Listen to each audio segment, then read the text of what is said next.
Assalamualaikum warahmatullahi wabarakatuh. Waalaikumsalam warahmatullahi wabarakatuh. Salam. Salam. Yang terhormat Dr. Haji Zainal Sukawi, MA, selaku Kamabigus Racana Jogonegoro Unsik. Yang terhormat Dr. Insinyur Haji Heri Herman, selaku Kaharian Racana Jogonegoro Unsik. Yang kami hormati Haji Ahmad Hafid, MAG, selaku Pembina Putra Racana Jogonegoro Unsik. Yang kami hormati Hidayatul Munawaroh, FBD, selaku Pembina Putri Racana Jogonegoro Unsik. Yang kami hormati pula Kak Didik Setiono dan Kak Hafsoh Armia, selaku Ketua Dewan Racana Jogonegoro Unsik. Yang kami hormati Kak Fahmi Rio Rusadi dan Kak Eli Fitrianingsih, selaku pemangku Putra dan Putri Racana Jogonegoro Unsik. Yang kami hormati Kak Nur Rahman Wahid, selaku Ketua Panitia Orientasi Pendidikan Kepramukaan tahun 2021. Dan tak lupa pula kepada seluruh kakak-kakak calon anggota baru Racana Jogonegoro Unsik yang berbahagia. Oke, sebelumnya perkenalkan, nama saya Eka Fitriah, biasa dipanggil Kak Eka, dari Prodi Teknik Sipil Angkatan 2020. Jadi saya OPK-nya itu tahun 2020. Sebelumnya saya ucapkan selamat datang kepada seluruh kakak-kakak sekalian calon anggota Racana. Jadi sebelum materi, gini, kita ada jargon kan ya. Oke, yang lainnya bisa on cam gitu.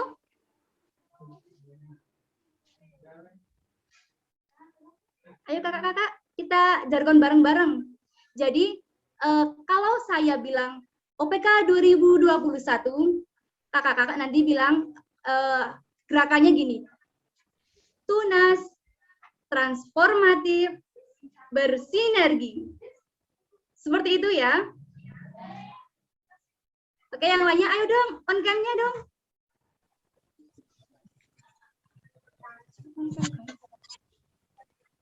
Maaf Kak, bisa diulangi kita lagi? Bareng-bareng ya. Ayo yang lainnya, ayo. Bisa diulangi sekali lagi Kak? Oke. Jadi begini ya. OPK 2021, tunas, transformatif, bersinergi. 3 kata, cuma 3 kata. Oke ya, siap semuanya ya.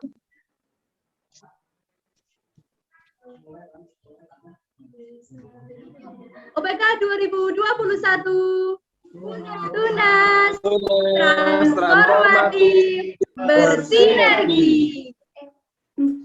Kayaknya kurang seru nih. Ayo dong semuanya lagi. Ulangi lagi ya, yang meriah, oke? Kakak-kakak yang di sini, ayo kita semuanya juga jargon ya. Yang keras ya kakak-kakak semuanya. Oke, di sini juga kita lagi bareng-bareng nih, gitu ya. Oke. OPK 2021, transformatif, bersinergi.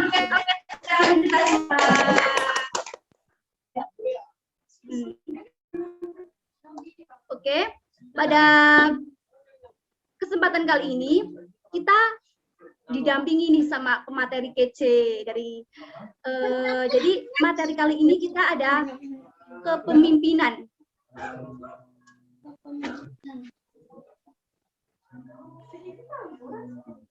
Oke, sebelum kita masuk ke pemateri, jadi saya bacakan terlebih dahulu ya kurikulum vitae dari pemateri kita kali ini, yaitu nama Ahmad Atal ID, tempat tanggal lahir di Wonosobo 9 September 1992,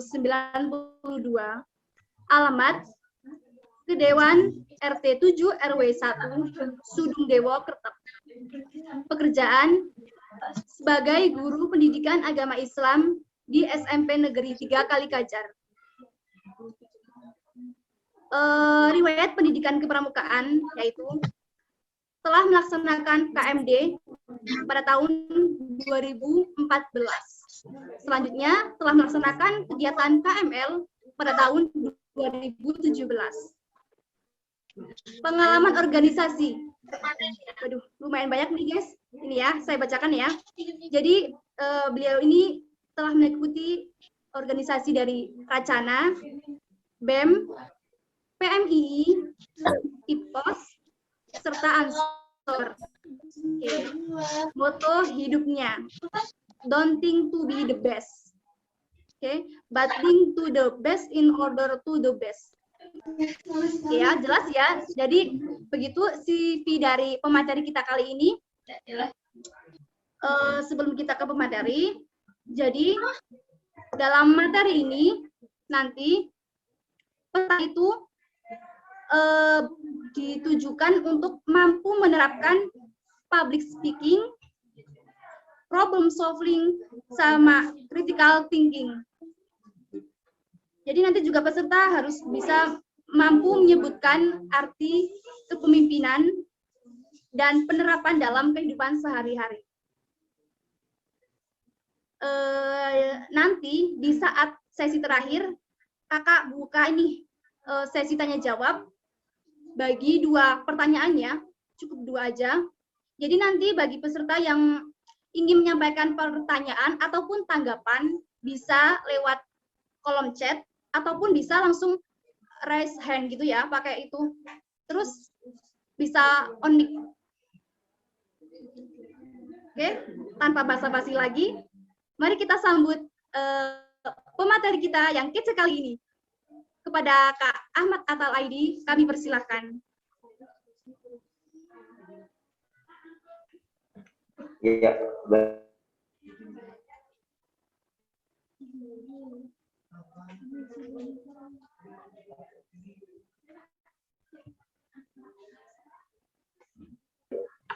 Apakah suara saya terdengar? Apakah suaranya terdengar? Terdengar, Kak? Terdengar, Kak. Iya. Bentar, ya. Ini karena tapi. Baik, terima kasih. Assalamualaikum warahmatullahi wabarakatuh. Assalamualaikum warahmatullahi wabarakatuh. Waalaikumsalam warahmatullahi wabarakatuh. Waalaikumsalam warahmatullahi wabarakatuh. Ya, terima kasih atas kesempatan yang diberikan. Yang terhormat Pak Hafid. Pak Hafid itu luar biasa loh, dari angkatan saya sampai sekarang masih istiqomah mendampingi kita semuanya. Hebat itu beliau.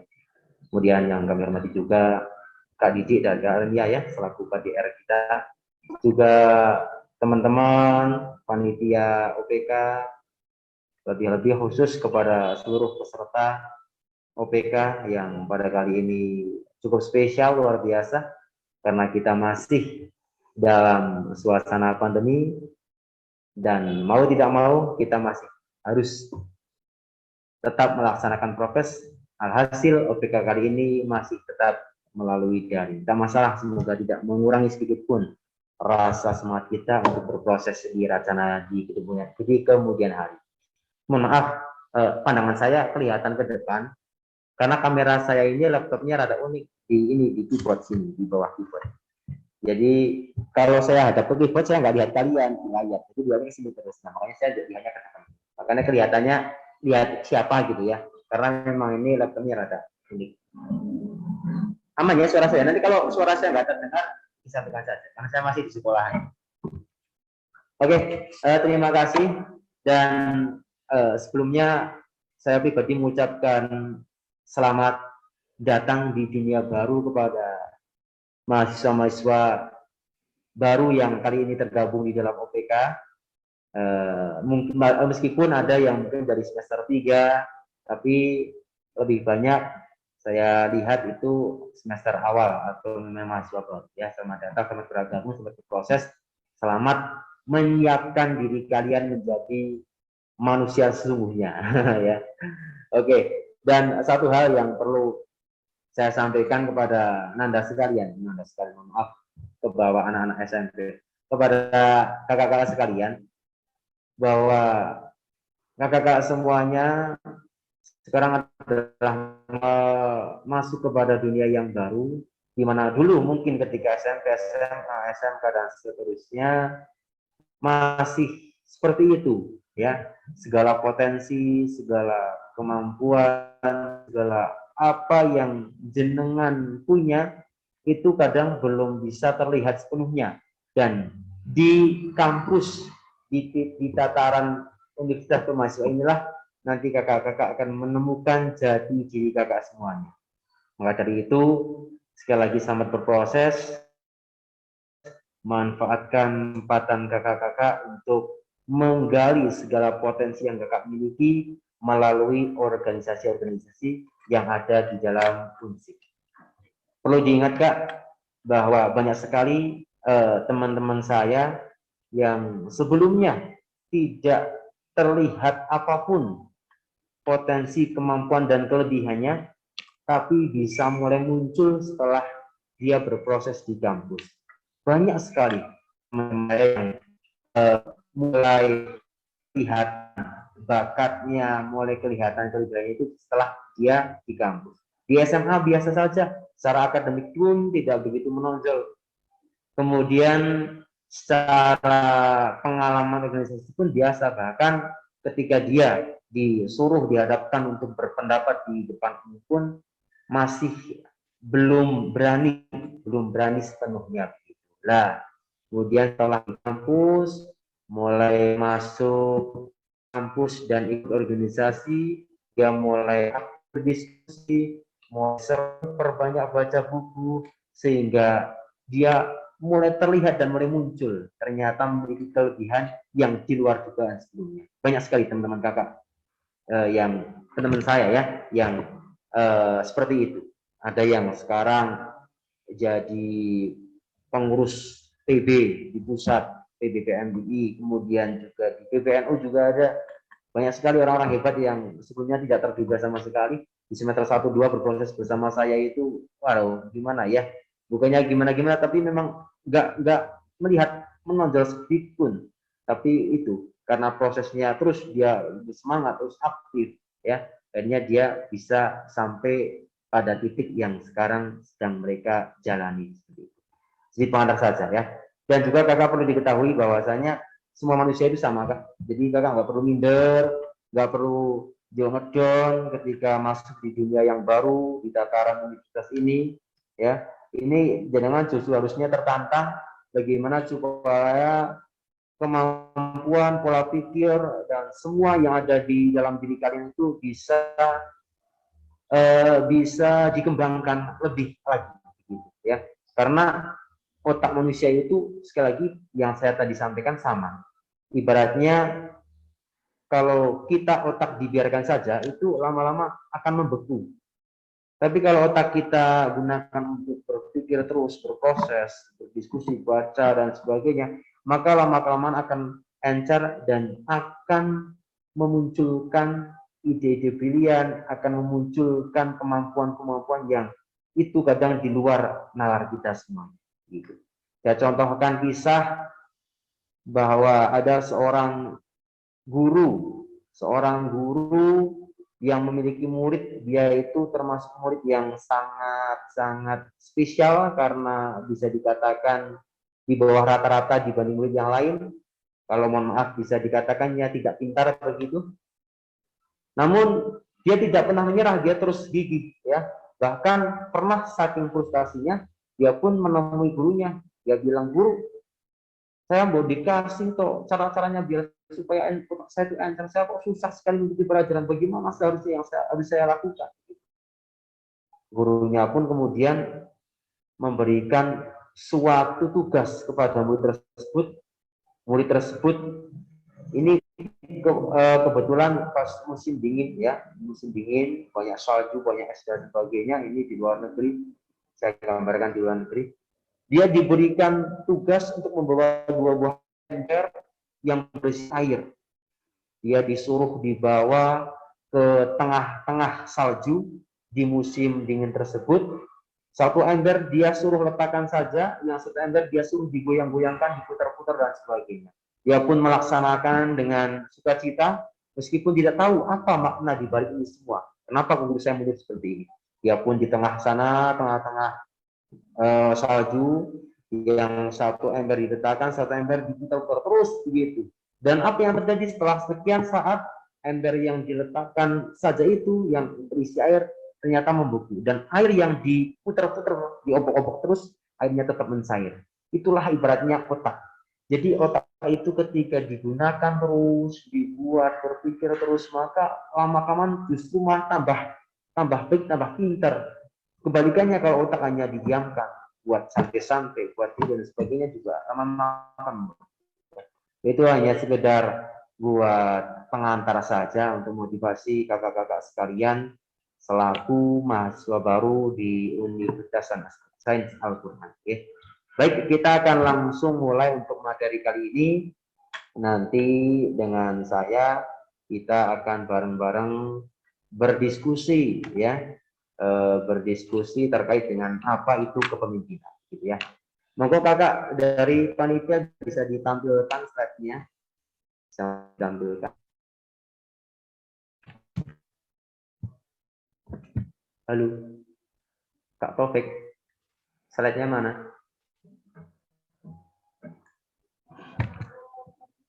Ya, oke. Nah, salah ini. Bukannya ini. Salah, Kak. Oke, biar dibuka dulu. Sembari nunggu kakak-kakak yang lain yang mungkin masih proses untuk bergabung bersama kita di langsungan kali ini, ya. Oke. Oh ya, sekalian saya perkenalan dulu. Tadi sudah dikenalkan oleh moderator, ya, sudah cukup jelas. Jadi saya biasa dipanggil Pak Atal terserah. Saya di Unsik itu sudah cukup lama. Lulusnya harusnya itu 2013.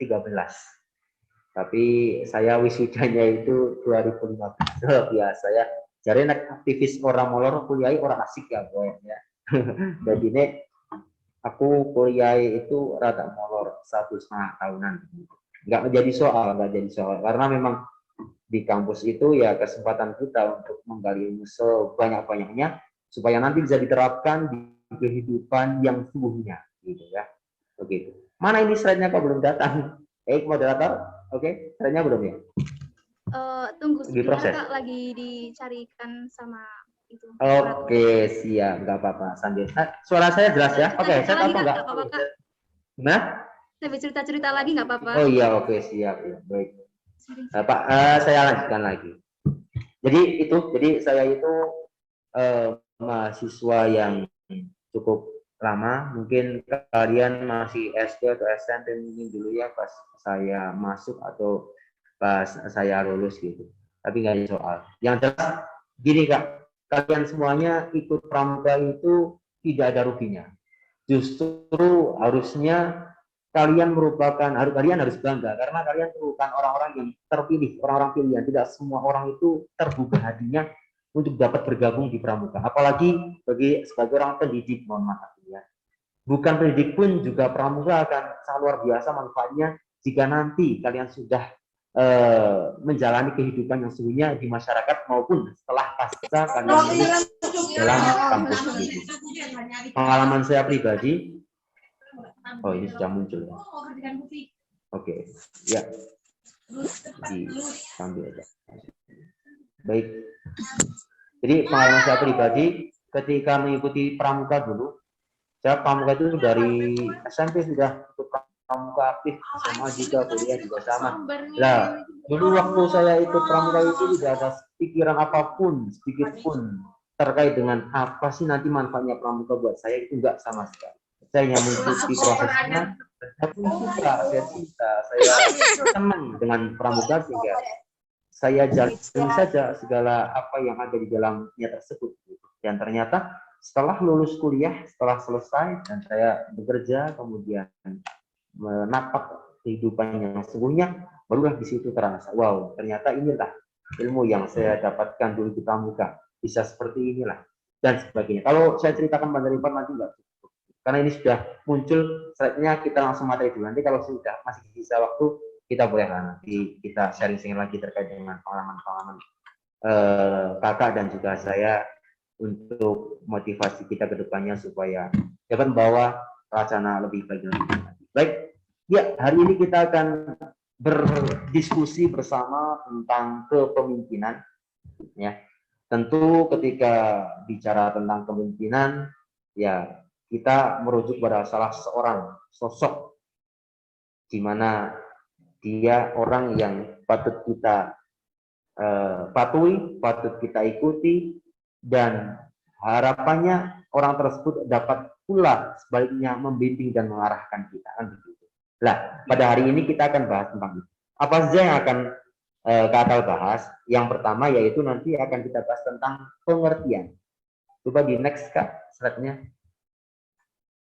Tatapan Kak Atal ke depan, padahal kameranya di sini. Ya, oke, ini sedikit, jadi kurikulum kitanya tadi sudah jelaskan. Ya, ini pengertian, nanti akan kita bahas tentang pengertian, kemudian pengertian pun kata nggak begitu panjang lebar, karena di sini kata nggak ingin menyampaikan teoritis banget tidak, tapi nanti kita lebih ke aplikasi langsung, ya, aplikasi langsung dalam kepemimpinan tersebut seperti apa. Kemudian gaya kepemimpinan ini pun juga tidak kata soroti banget, hanya sekedar buat apa namanya pengantar saja. Nah ini kemudian nanti pemimpin dambaan. Nah, bagaimana cara supaya kita menjadi pemimpin yang diidamkan, yang digambarkan, pemimpin yang baik, yang ideal nanti seperti apa? Nanti kita akan coba jelaskan dan coba akan kita paparkan bersama. Kemudian manajemen konflik tadi dari moderator menyampaikan bahwa materi yang akan ditekankan pada hari ini salah satunya ada juga problem solving. Lah, kenapa yang saya angkat manajemen konflik? Karena manajemen konflik ini lebih luas lagi. Di dalamnya juga ada problem solving. Jadi ini lebih kompleks. Kalau problem solving itu lebih spesifikasinya itu lebih mengerucut lagi, lebih kecil lagi. Ya, ini saya ngambilnya manajemen konflik supaya nanti kita lebih berkembang. Meskipun di situ juga nanti akan kata bahas juga tentang problem solving dan sebagainya. Itu. Dan selanjutnya juga nanti kita akan sedikit singgung tentang public speaking. Kenapa? Karena bagi seorang pemimpin itu public speaking itu sangat-sangat dibutuhkan. Jangan sampai ketika disuruh sambutan, suruh memimpin rapat, suruh berbicara di depan halayak ramai, kemudian mengalihkan kepada orang lain, kamu saja kamu, saya itu tak sibuk sendiri dan sebagainya, biar orang lain yang mewakilkan. Jangan. Jadi public speaking itu sangat-sangat diperlukan dan berkaitan erat dengan yang namanya kepemimpinan dan pemimpin. Oke ya, kita langsung saja mulai yang pertama tentang pengertiannya. Monggo Kak, next. Baik, kalau bicara tentang kepemimpinan, kita akan pilah dulu antara pemimpin dan kepemimpinan karena dua hal tersebut berbeda. Ya, kalau pemimpin itu adalah orang yang memberikan sebuah arahan, instruksi kepada anggotanya, orangnya itu adalah pemimpin. Nah, sedangkan kepemimpinan, kalau kepemimpinan itu adalah kemampuan orang tersebut dalam mempengaruhi orang lain untuk mencapai tujuan organisasi.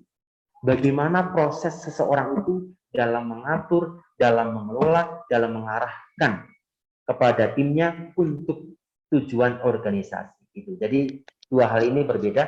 Kakak-kakak bisa dipahami terlebih jauh ya.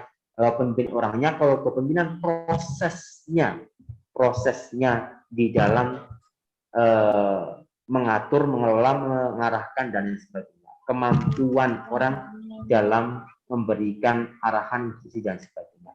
Ini kalau kata ngambil dari beberapa ahli ya, itu ada yang mengatakan karena pengertian kepemimpinan itu sangat luas dan setiap orang, setiap ahli itu memiliki argumen masing-masing. Ini kalau saya mengambil dua kutipan dari dua ahli, yaitu kemampuan untuk mempengaruhi perilaku orang lain atau kelompok pencapaian tujuan prestasi. Tidak jauh beda dengan yang Pak Tara sampaikan tadi. Lanjut. Ya, ini yang satu lagi saya ambilkan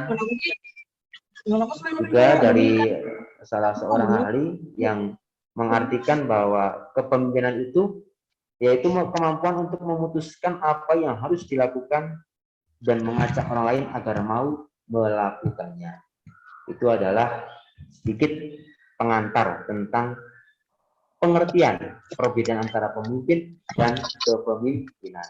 Hal ini yang kiranya perlu kita pahami terlebih dahulu sebelum kita nanti melanjutkan ke pembahasan yang lebih dalam. Oke, lanjut Kak. Baik. Tadi saya menyampaikan di awal bahwa di sini saya tidak akan menjelaskan hal-hal yang sifatnya teoritis, lebih ke aplikatif, ya. Jadi kayak tujuan kepemimpinan, karakter kepemimpinan, gaya kepemimpinan, jenis-jenis kepemimpinan, dan lain sebagainya, ya. Yang sifatnya teoritis itu sangat banyak sekali dan tidak akan saya bahas di sini. Kenapa? Karena kalian calon mahasiswa tadi sudah mahasiswa, kalian mahasiswa ya, silahkan bisa mengakses seluas-luasnya materi tentang kepemimpinan di internet, di buku banyak sekali di sana dijelaskan, diterangkan. Makanya ini hanya sekedar pengantar saja dan jenis kepemimpinan pun sangat banyak. Cuma di sini kata hanya mengambil dua yang umum sekali. Meskipun di luar ini juga masih banyak sekali. Sekali lagi di sini kata tidak akan menjelaskan teoritis, tidak akan menjelaskan teori secara teoritis, tapi nanti lebih ke aplikatifnya saja, ya. Ini sedikit aja pengantar bahwa kepemimpinan itu banyak, ya. Yang pertama ada autokratis atau otoriter, begitu ya. Otoriter itu ya pemimpin yang selalu bersikeras dengan pendapat dirinya sendiri, selalu memiliki prinsip sendiri, seolah-olah yang lebih benar itu pendapat dirinya, bukan orang lain. Kalau pemimpin seperti ini tidak baik kalau diterapkan di dalam sebuah organisasi, apalagi di Racana Joko Negoro. Ya, semoga jangan sampai kita menciptakan pemimpin yang seperti ini. Kemudian yang kedua, demokrasi ini yang umum diterapkan oleh para ketua, para pemimpin di dalam organisasi, yaitu pemimpin yang demokratis, di mana dia mengutamakan musyawarah dan pendapat dari anggotanya, mengambil masukan dari setiap anggota agar mampu mendapatkan keputusan terbaik. Yaitu sedikit pengantar tentang teori kepemimpinan. Nah, sekarang kita lanjut langsung ke aplikasinya. Bagaimana kita menjadi pemimpin yang baik, bagaimana kita menjadi pemimpin dambaan, bagaimana kita menjadi pemimpin yang didambakan, yang diharapkan oleh anggota-anggotanya. Kalau pakai masker tetap jelas ya suaranya ya. Kita lanjutkan lagi. Baik. Ya, menjadi pemimpin yang baik itu ada banyak sekali. Ini saya ambilkan dari berbagai macam referensi dan berdasarkan pengalaman saya pribadi. Jadi tidak asal-asalan, tidak copy paste terhadap materi yang ada di internet ataupun manapun. Ini semata-mata saya baca-baca di berbagai referensi, kemudian saya juga mengalaminya sendiri, sehingga saya paparkan, saya jabarkan di dalam 5 aspek untuk menjadi pemimpin yang baik, begitu. Baik, yang pertama adalah adanya keteladanan. Jadi pemimpin itu yang pertama kali nanti dilihat, yang akan sering disorot adalah dari kepribadiannya. Maka dari itu, seorang pemimpin bisa mungkin senantiasa menjaga tingkah laku, perkataan, dan semua hal yang dilakukan selama berproses di situ. Begini, kakak sekalian mungkin sekarang masih menjadi mahasiswa biasa, gitu ya. Mahasiswa biasa, belum terlihat apapun lah. Kita mau apapun, tidak banyak orang yang peduli. Gitu. Tapi misalnya nanti, ya, ini moderatornya sih namanya siapa ya? Kak siapa namanya ya? Saya belum kenalan ya. Kak siapa namanya? Nama saya Kak Eka. Oh ya, oke, dimaksudlah. Barangkali sekarang Kak Eka masih bisa contohkan langsung, yang lain belum tahu.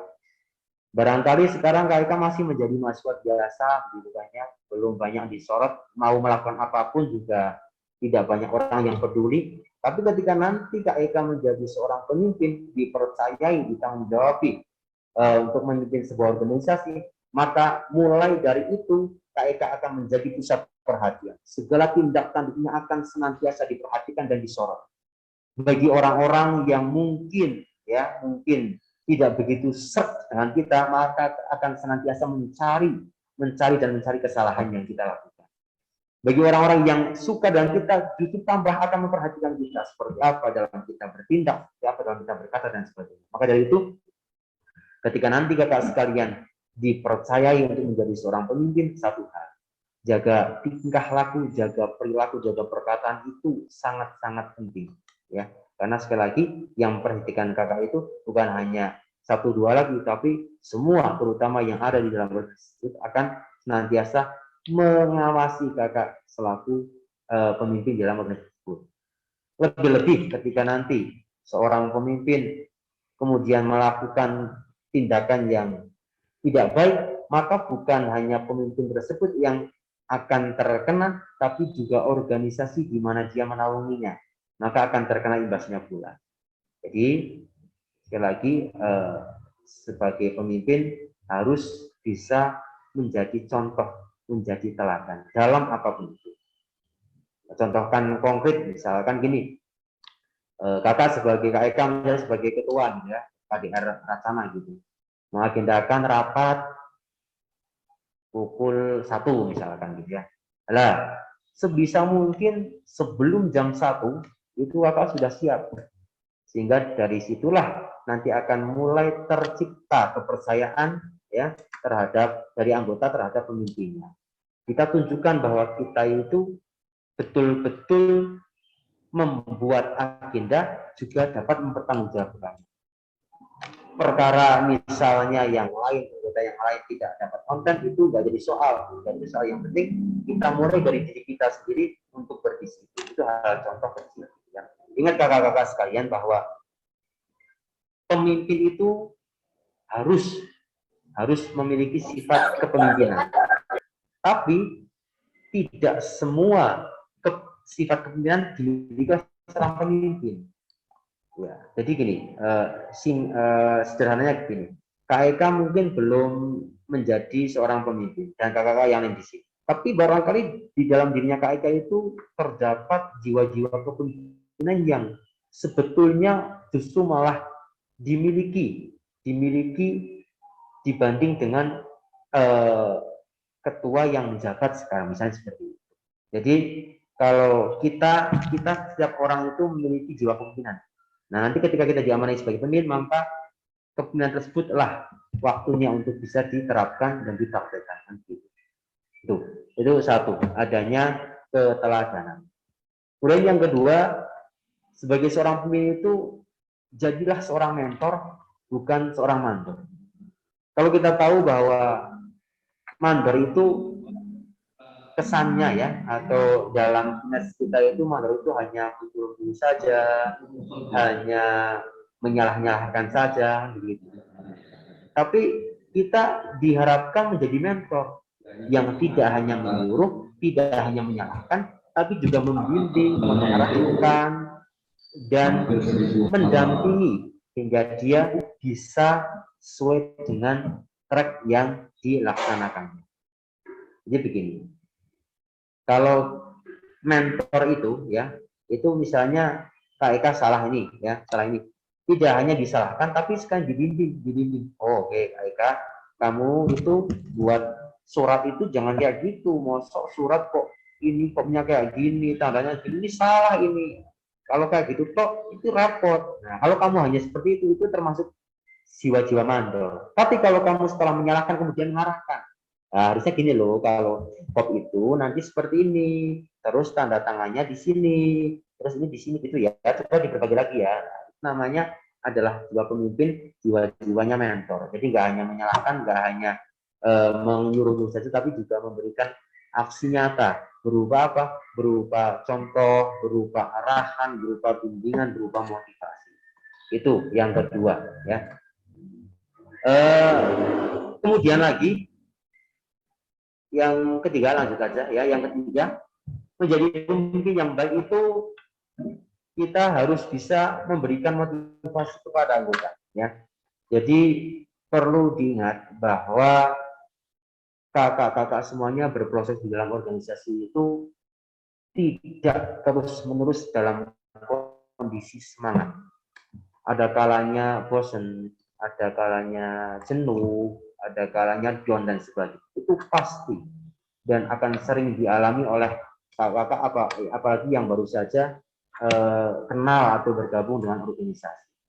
Itu pasti. Lah, disitulah tugasnya pemimpin, bagaimana caranya memotivasi anggotanya, bagaimana caranya memberikan arahan-arahan penyemangat supaya anggotanya tetap konsisten, tetap dapat berkomitmen bersama untuk berproses di dalam organisasi tersebut. 3 konsep ini sebetulnya saya ambilkan dari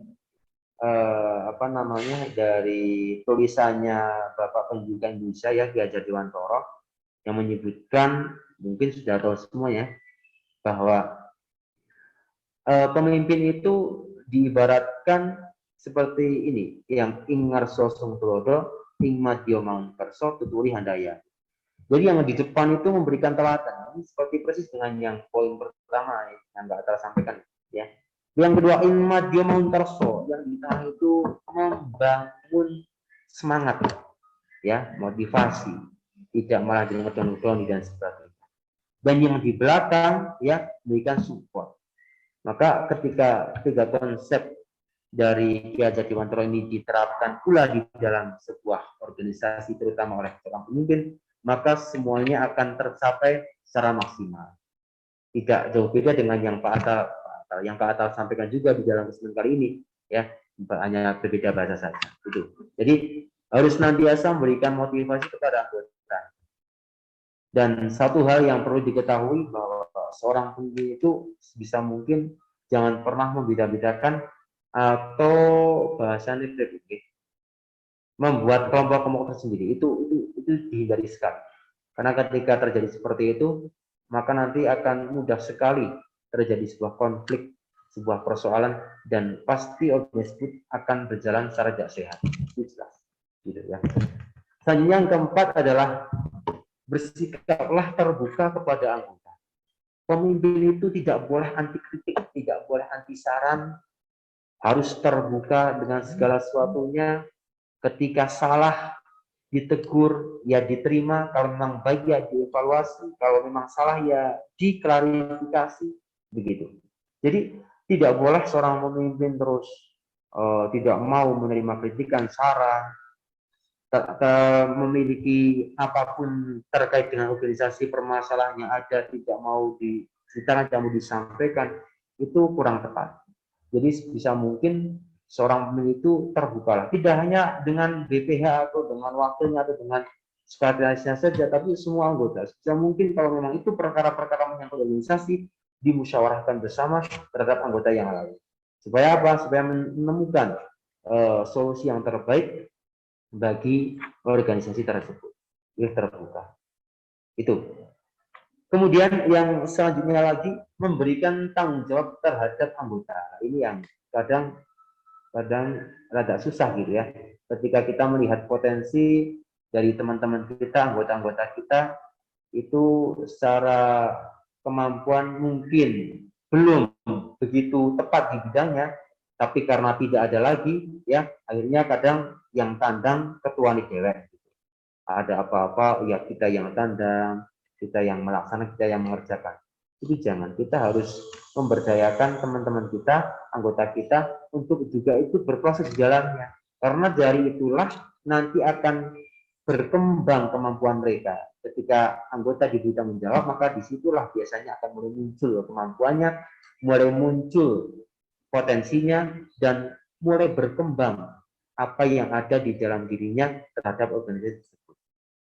Jadi nggak usah nanggung-nanggung, ya begitu. Nah, itu. Terus selanjutnya lagi, seorang pemimpin itu ini yang juga susah ya. Seorang pemimpin itu ketika ada hal-hal yang krusial, hal-hal yang mendesak, maka pemimpin harus tampil di depan. Dan sebaliknya ketika ada hal yang menyenangkan, ya hal yang sekiranya membanggakan, pemimpin tidak harus selalu di depan, bahkan kalau bisa di belakang saja, di belakang layar. Contohnya bagaimana gini? Misalkan dalam sebuah kegiatan misalnya OPK, ya. OPK kemudian sedang berlangsung kegiatan secara live tidak daring seperti ini, ya. Ini saya contohkan karena kegiatan persoalan yang muncul itu yang terjadi ketika kita langsung di lapangan. Kalau kayak gini kan hanya sedikit lah ya bisnisnya. Lah, misalnya didatangkan langsung untuk kegiatan OPK, kemudian di situ tiba-tiba pematerinya itu tidak bisa begitu kan ya. Jadwalnya jam 1, setengah 1 dihubungi malah dibatalkan.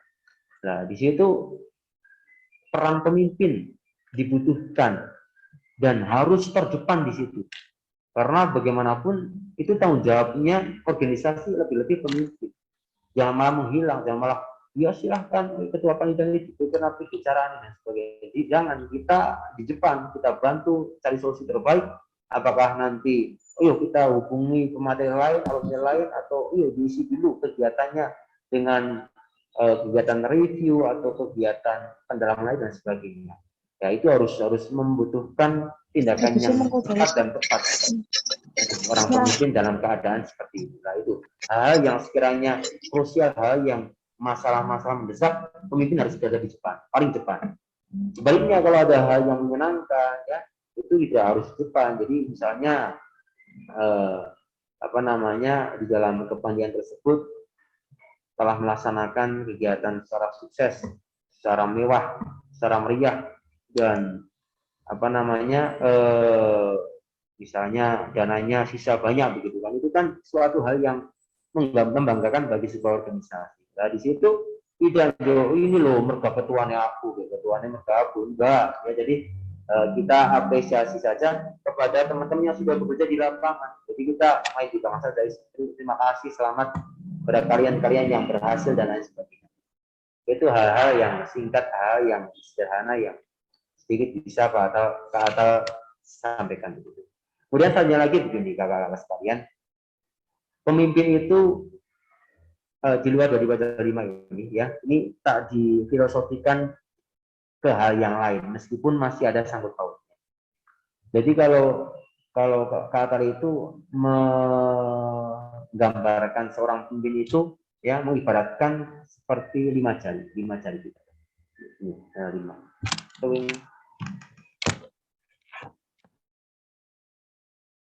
Jadi kameranya di bawah.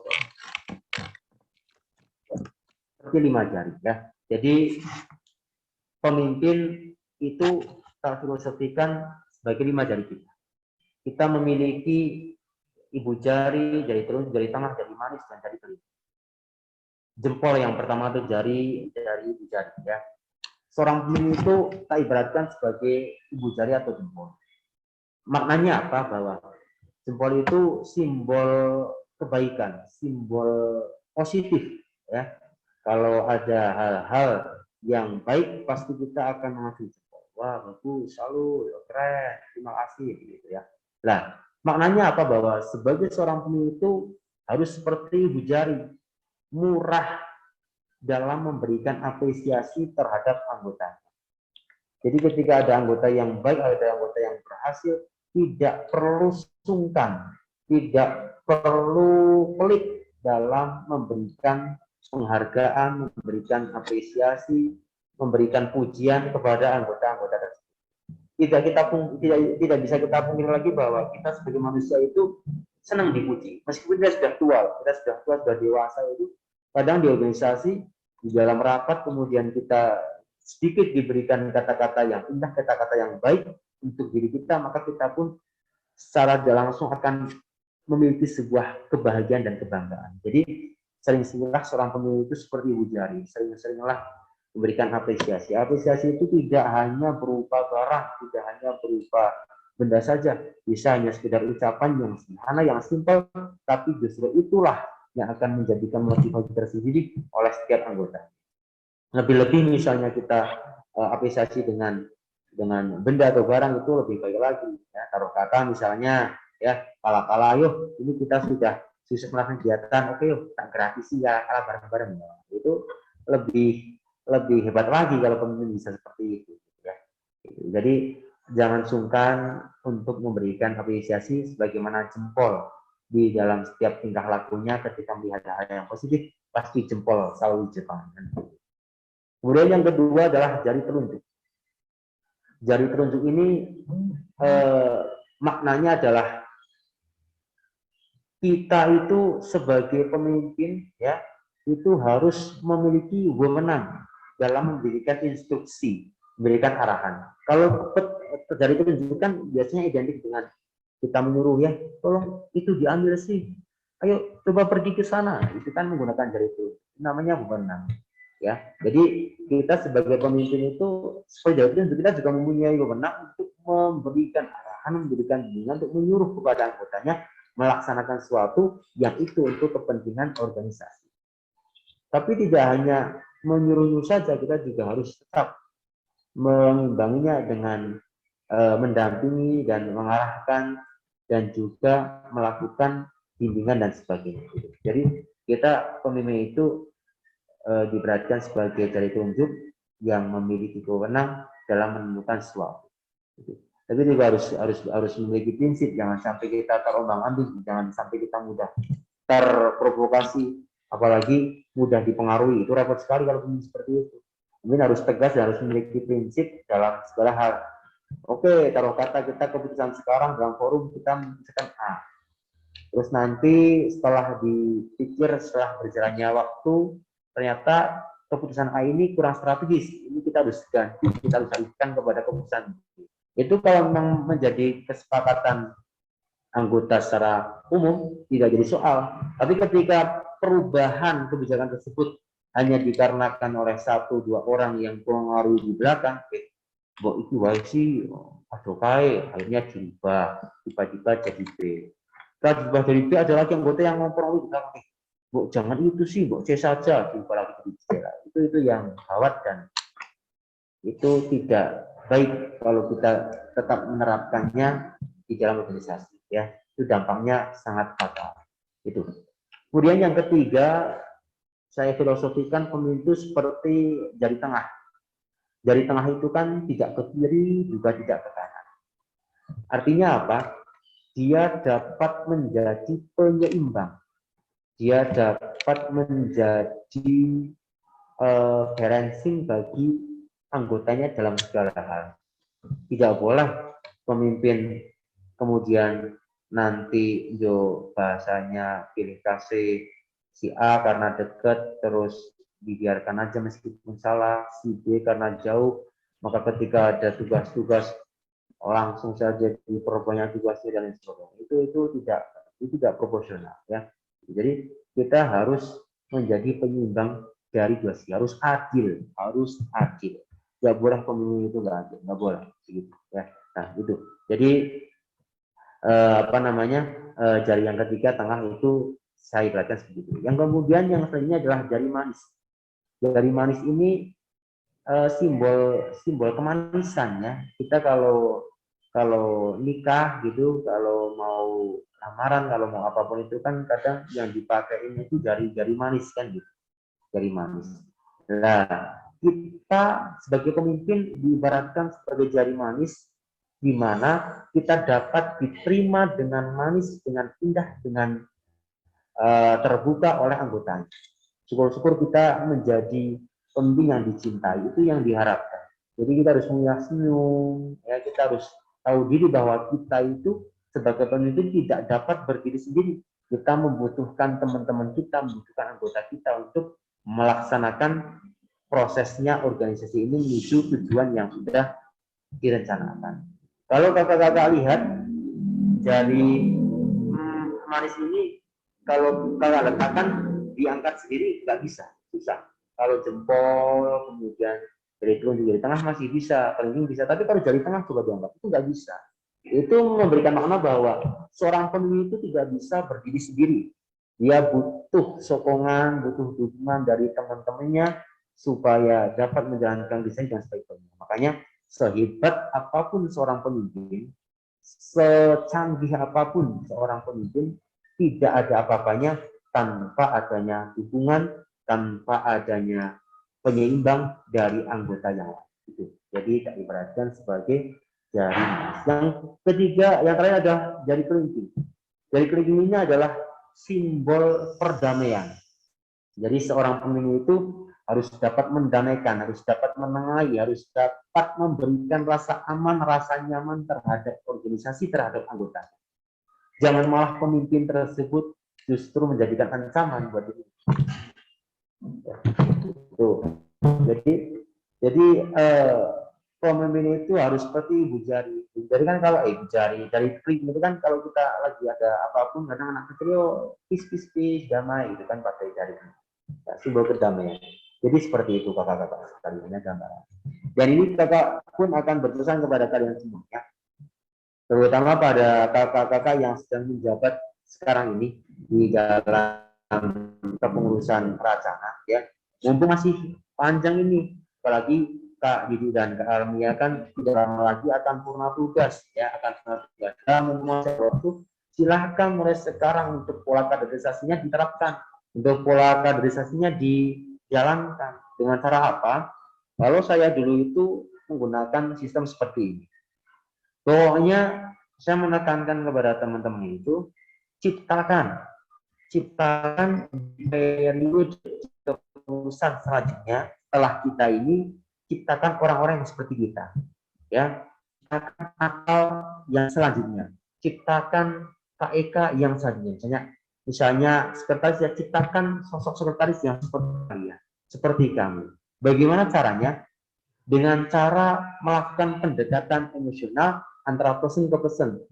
Tanggalkan identitas organisasi kita, tapi kita lakukan secara personal tanpa mereka sadari. Nah, itu yang sulit, tapi kalau bisa dilaksanakan luar biasa sekali hasilnya. Jadi saya mengenal organisasi itu semenjak SMP. Saya SMP itu sudah kenal organisasi. Pertama kali pidato sambutan di hadapan Bapak Ibu guru seluruh siswa SMP saya waktu itu setelah Lebaran, kemudian masuk pertama kali, kemudian ada hal dihalal misalnya seperti itu, kemudian saya didaulat mewakili siswa-siswi untuk memberikan sambutan. Di situ saya pertama kali pengalaman yang luar biasa. Sampai saat ini tidak terlupakan. Proses pertama saya di situ. Masya Allah ya. Terkora genah-genah, omongan ikutan, wah peringkat itu saya alami betul MS itu saya. Kemudian saya lanjut SMA, saya aktif lagi di organisasi, dan di SMA saya lebih paham tentang organisasi sebenarnya. Karena beda ya.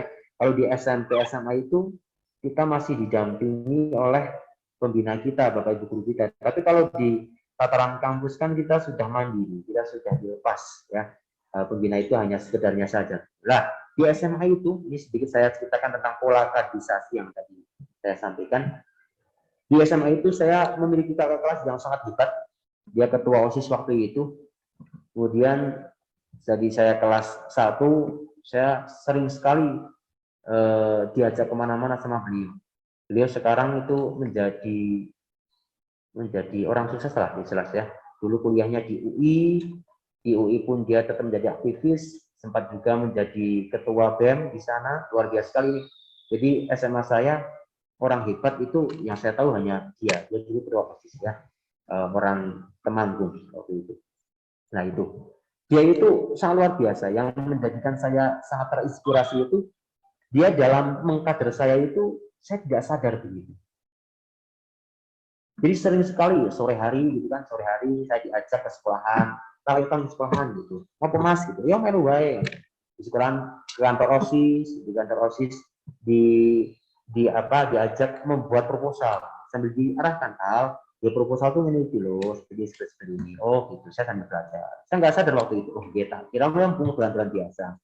Terus juga sering diajak menemui kepala sekolah dan guru-guru untuk melakukan lobby-lobby terkait kegiatan, ayo tahu sini yuk gancani, kepala sekolah, cara berkomunikasi, cara melobi dan sebagainya. Saya ikuti terus, bahkan di kegiatan yang cukup besar ya, ketika di situ membutuhkan sponsor, saya pun diajak untuk mencari sponsor keluar. Ya, misalnya Pak Selamat Rian buat nopo-nopo. Ini mungkin tak kunci kalau mau bertanya. Bisa dikunci gitu. Oke, siap. Oke, mohon maaf gangguan sebentar. Ya, kita lanjutkan lagi. Gimana tadi ya? Itu. Jadi saya di kader dengan saya tidak sadar. Terus begitu selama kurang lebih ya 6 bulan lebih lah, 6 bulan lebih itu pas mendekati pertengahan kepengurusan. Itu terus, bahkan hal yang pribadi sekalipun. Dulu saya diajak untuk nemuni ceweknya gitu, bahasanya ya itu ketika ceweknya sakit di rumah sakit gitu, saya diajak itu naik motor gitu. Ya ikuti aja, dia kakak kelas saya gitu, terus senior saya di OSIS juga, saya ikuti aja. Ternyata pas setelah selesai kepengurusan OSIS angkatannya dia, kemudian terpilihlah ketua baru dan saya kebetulan juga di situ menjabat. Nah, di situ baru saya tahu, oh ternyata itu dulu kakak kelas saya itu ternyata memang memberikan ilmu secara tidak langsung yang bisa saya terapkan untuk perbaikan di organisasi OSIS lain. Sehingga saya ketika memimpin OSIS itu paham cara berdiplomasi, berbirokrasi dengan sekolahan seperti ini, kemudian cara membuat suratnya seperti ini, jadi otomatis tahu. Nah, itu saya terapkan di dalam kampus waktu itu. Bisa selalu menekankan dari awal terbentuk kepengurusan baru saya terapkan kan. Jadi sekarang mulailah silahkan pada di kader sendiri. Sekretaris silahkan ciptakan sekretaris seperti kamu untuk tahun ke depan. Minimal itu, terus lebih. Saya pun sama, saya pun mencoba menciptakan orang yang paling nggak seperti saya. Itu pola kaderisasi yang efektif daripada kita dagap kok 1 bulan sebelum pemilihan atau demisioner baru kita mulai mereka oh si A saja itu yang ketuanya, si B itu kurang bagus, tetap bisa, cuma saya terapkan itu seperti itu lebih efektif. Itu sedikit gambar sedikit cerita saja ya. Waduh, oke lanjut ini materinya nggak selesai nanti, terlalu panjang, ini sudah jam 2 lebih ya. Oke lanjut Kak, slide-nya. Aduh mohon maaf, keasikan dong ini. Nah ini manajemen konflik. Nah ini ya, jadi konflik itu suatu masalah, nanti hubungannya dengan problem solving juga. Setiap manusia itu pasti memiliki masalah, pasti. Apalagi di dalam sebuah organisasi, di mana di situ terjadi perkumpulan beberapa orang yang berlainan latar belakang, berlainan pola pikir dan sebagainya. Pasti kalau kita tidak cerdas dalam mensiasatinya, akan sering sekali terjadi yang namanya konflik, yang namanya permasalahan. Next Kak. Nah, nanti tak singkat saja. Oke, next Kak. Halo. Oke, belum saya. Baik, jadi Gimana? nah, oke. Next maksudnya. Sudah. Oke, baik, terima kasih. Nah, ini konflik itu kalau kita artikan secara teori seperti itu ya, nanti jadi batas sendiri ya, persaingan, pertentangan antara pihak yang satu dengan yang lainnya, keadaan perilaku yang bertentangan dan sebagainya. Itulah. Berarti ininya konflik itu ya suatu persoalan yang dialami dalam organisasi ketika ada hal yang tidak selaras, tidak sejalan, maka akan terjadi sebuah konflik atau permasalahan. Next Kak, ini tak singkat biar nanti nyampe waktunya. Nah, masih ada banyak ini materinya ya, enggak nyampe mah repot. Oke, selanjutnya ya nanti yang akan kita tekankan di sini adalah nanti tentang proses bagaimana cara kita dalam menangani sebuah permasalahan, sebuah konflik tersebut. Sebelumnya perlu kalian ketahui bahwa masalah itu ada dua ya. Masalah yang kecil ya atau simple problem, kemudian yang kedua masalah yang besar atau complex problem ya. Masalah yang ringan atau simple problem ini biasanya cukup bisa diselesaikan tataran individu, permasalahan individu ya. Saya mau buka botol ya, itu susah, itu caranya bagaimana? Itu hal yang persoalan yang simple, yang ringan, menyangkut pribadi dan biasanya itu jangka pendek. Nah, kalau kompleks problem atau permasalahan yang kompleks, yang luas, yang besar itu melibatkan banyak orang, melibatkan orang-orang di dalam sebuah organisasi. Itu. Jadi ada dua perkara, ada 2 persoalan yang secara teori di dalam masalah itu terbagi menjadi 2. Nah, sekarang lanjut. Nah, konflik organisasi itu tidak semuanya bersifat negatif. Dalam konflik itu juga kadang bisa menjadi hal yang positif. Karena pendewasaan organisasi itu akan kita lalui melalui sebuah konflik, sebuah permasalahan, dan sebuah persoalan. Kalau organisasi ampiang-ampiang banyak itu bukan asik. Justru asiknya organisasi itu ketika ada permasalahan, kemudian kita bisa menyelesaikan masalah tersebut, maka disitulah kemampuan kita akan tergali, ya. Terus pengelolaan kita sebagai seorang pemimpin akan diketahui sejauh mana kapasitas kita, gitu, ya. Itu. Jadi konflik itu tidak semuanya negatif. Kalau kita ambil posisinya juga pasti ada. Adapun tingkatan konflik, ada konflik perorangan. Nah, ini ya, intra perorangan, antar perorangan, kemudian antar perorangan. Jadi intra itu dalam, itu gimana sih? Dalam sama luar gitu ya. Terus konflik antar kelompok, konflik antar berorganisasi gitu ya. Nah, ini satu hal yang saya pesankan kepada kalian semuanya. Di dalam organisasi itu agar kalian, suara saya jelas nggak sih? Jelas ya? Oh, kurang dekat. Jelas ya, Kak? Ya, Kak? Jelas, Kak, jelas. Ya. Barangkali nggak jelas. Ya, kita lanjutkan. Ini satu hal yang perlu kakak-kakak tahu. Sebisa mungkin di dalam organisasi yang kakak ikuti atau kakak pimpin itu, terutama kakak ketika menjadi pemimpinnya, nah kalau anggota sih nggak jadi soal. Tapi kalau jadi pemimpin sebisa mungkin hindari hubungan-hubungan pribadi terhadap sama anggota. Itu jangan sekali, itu hal yang sangat rawan memicu suatu permasalahan yang akan berimbas terhadap organisasi. Saya sering sekali mengamati dulu. Organisasi ini ketuanya duwe pacar karo anggota DPW gitu kan ya, memiliki kekasih yang satu-satu organisasi. Ketika pemimpin tersebut ada masalah dengan kekasihnya yang satu organisasi, maka otomatis akan berdampak, akan jadi gak karuan, gak kondusif. Itu berkali-kali saya temui. Jadi sebisa mungkin kalian dalam organisasi ini netral saja, netral.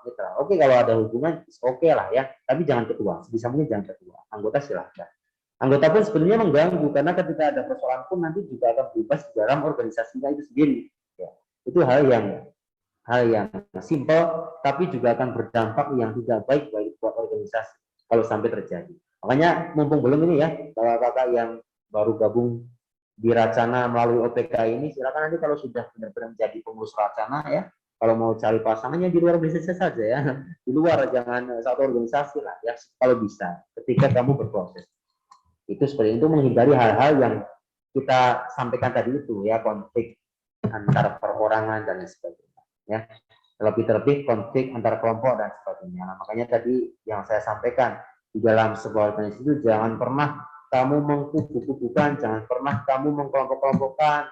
Oke, misalnya si A itu ini karo BCD ya, si F ini biasanya berani karo BHZ dan sebagainya gitu. Jadi kelompok-kelompokan, kelompok-kelompok, nah orang karo kayak orang. Sehingga kadang kalau senior atau kalau kita sebagai pemimpin melakukan hal demikian, maka anggota kita akan menjadi gila.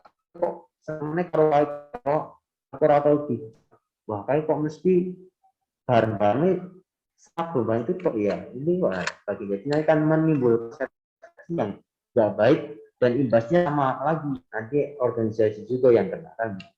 Next kan. Nah sekarang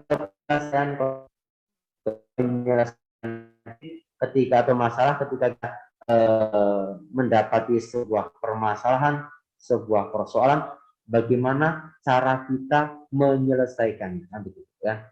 Nah kalau di sini versi yang kata tulis di dalam PPT-nya itu ada dominasi, penekanan, kompromi, pemecahan masalah integratif dan sebagainya. Ini secara teori ini kata memang memaparkannya ini teori banget. Tapi kalau di luar itu juga bisa. Misalkan ini kan kalau konflik yang luas sifatnya. Kalau kita hanya masalah-masalah yang sekiranya lebih kecil, itu bisa diidentifikasi atau bisa dipecahkan melalui dua cara, jangka jangka pendek dan juga jangka panjang. Nah, yang jangka pendek itu, yang jangka bentar. Nah, yang jangka pendek itu tidak memerlukan tahapan-tahapan dalam penyelesaian konflik. Jadi cukup saja kita kita sikapi dan kita putuskan dalam waktu itu juga. Tapi kalau permasalahan yang jangka panjang atau yang kompleks, maka ini butuh tahapan-tahapan dalam menyelesaikannya. Ya, tahapan-tahapan butuh proses, butuh cara, ya, cara dalam menyelesaikan persoalan tersebut. Misalkan ini tak contohkan yang persoalan yang jangka pendek yang hanya bisa atau cukup bisa diselesaikan waktu itu juga. Yang tadi yang kita itu materi kita sedang jam 10, nah itu kan harus diselesaikan segera, gimana caranya supaya bisa langsung teratasi kegiatan tetap berjalan. Tapi kalau yang jangka panjang, misalkan OPK ini berjalan 3 hari, sudah selesai nih ya. Hari pertama ada persoalan di konsusinya telat nih datangnya. Harusnya jam 12 sudah datang, jam 2 baru datang. Sehingga acaranya pun jadi kacau. Kemudian hari kedua ini ada persoalan lagi. Apa misalnya? Wah, persoalannya itu pesertanya itu nambah. Wah, nambah. Konsumsinya kita pesan 50, pesertanya nambah 2, ini bagaimana? Terus jadi acara ini ini harusnya jam sekian ini tapi malah jam sekian. Itu adalah persoalan yang pasti akan kalian alami dalam sebuah proses organisasi. Saya contohkan dalam satu kegiatan di OPK. Lah, setelah OPK berjalan 3 hari, kemudian kalian evaluasikan kebaikan, ya. Kemudian di situlah kalian baru melakukan tahapan-tahapan dalam pemecahan mas. Ya, bisa yang pertama identifikasi dulu, diidentifikasi satu persatu, ya. Yo, hari pertama seksi acara, seksi konsumsi ada perkara apa, ada identifikasi apa, semuanya ditulis, semuanya diinventarisir semuanya. Kalau sudah, kemudian yang kedua cek dan dicek, ya, di cross check kebenarannya. Coba apakah benar persoalan ini? Kenapa kok bisa terjadi seperti ini? Ya, langsung yang bersangkutan, misalnya koordinatornya atau seksinya dan sebagainya, di cross check langsung. Setelah ketemu permasalahannya, di cross check kebenarannya, diklarifikasikan, kemudian langsung diimplementasikan solusinya. Oke, baik, kita ada persoalan seperti ini nih. Baik, kita untuk kedepannya ini mau diberikan solusi seperti apa? Atau misalkan itu jangka waktunya OPK 3 hari, evaluasinya tiap hari. Nah, 1 hari misalnya langsung evaluasi, 1 hari evaluasi itu juga bisa. Itu seperti itu. Diimplementasikan solusi. Oke, solusinya bagaimana ini? Kita cover dari, kita akomodir dari semua pendapat-pendapat dari teman-teman. Oke, si A bagaimana kalian, ini bagaimana, terus nanti kita rumuskan dan kita putuskan yang terbaik dan yang paling baik untuk kebaikan evidensi. Itu contohnya seperti itulah. Kalau yang di dalam slide ini beda lagi, ini lebih kompleks, jadi ada dominasi, penekanan, kompromi, dan masalah. Apa itu? Yuk, slide berikutnya, next Kak. Jelaskan sedikit jam berapa. Waduh. Oke, next Kak, ayo Kak. Ada cepat ini. Ini masih ada satu materi ini belum tersentuh, public speaking. Oke, dominasi dan penekanan itu dalam kita menyelesaikan konflik, menyelesaikan permasalahan, ya, kita menggunakan hak otoritas kita sebagai pemimpin. Jadi, oke lah, gini, karena misalnya ricuh nih, nggak menemukan hasil yang baik gitu kan ya. Ayo Pak, next, ya, oke, sambil next ya. Baik. Kita nggak menemukan nih perusahaan yang baik, bagaimana yang seharusnya kita lakukan, maka bisa kita langsung menggunakan cara ini, dominasi atau penekanan. Jadi langsung harus taat, misalkan ya ada perbedaan pendapat nih si A dan si B dalam sebuah forum, ya udah kita langsung aja putuskan sebagai seorang pemimpin, baik, nanti kita ambil sini aja, ini adalah keputusan Indonesia terbaik, dan itu perlu dilakukan oleh seorang pemimpin biar tidak selalu menggantungkan saja, tidak selalu bentar, aduh, ada telepon. Sebentar ya Pak, sebentar Kakak. Oke, nanti ya, baik, kita lanjutkan lagi. Itu kemudian meredakan atau menenangkan. Lah ini ketika ada sebuah konflik antara dua kubu atau ada hal yang berbeda pendapat, maka kita sebagai pemimpin coba menenangkan dulu, meredakan. Karena ketika kita mencari suatu solusi dengan kepala emosi, dengan kepala panas, maka tidak akan pernah ketemu hasilnya. Percuma, ya, tidak akan pernah nemu hasil. Jadi itu tenangkan dulu, kita dinginkan dulu pikirannya, baru nanti kita cari solusi yang terbaik bersama-sama, gitu ya. Oke, lanjut Kak. Lanjut aja ini, nanti biar sampai ini waktunya. Next. Nanti kita ke diskusi aja lah ya. Kalau ada yang kurang jelas nanti diskusikan aja. Oke, next Kak.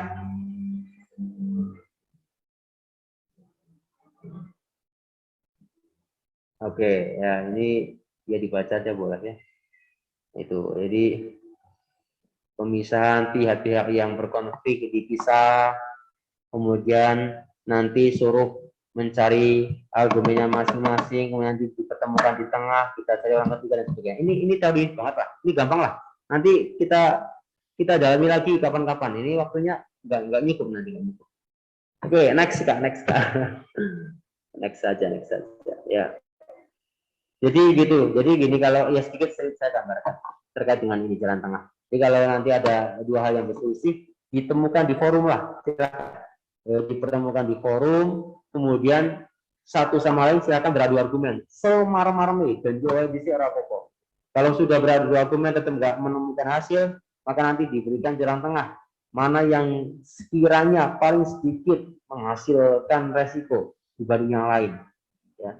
Setelah menyampaikan pandangan-pandangan terbuka ya, kemudian kita kembalikan kepada tujuan organisasi kita, kepada tujuan kegiatan kita. Kita mau seperti apa? Lah, kita hubungkan dengan itu.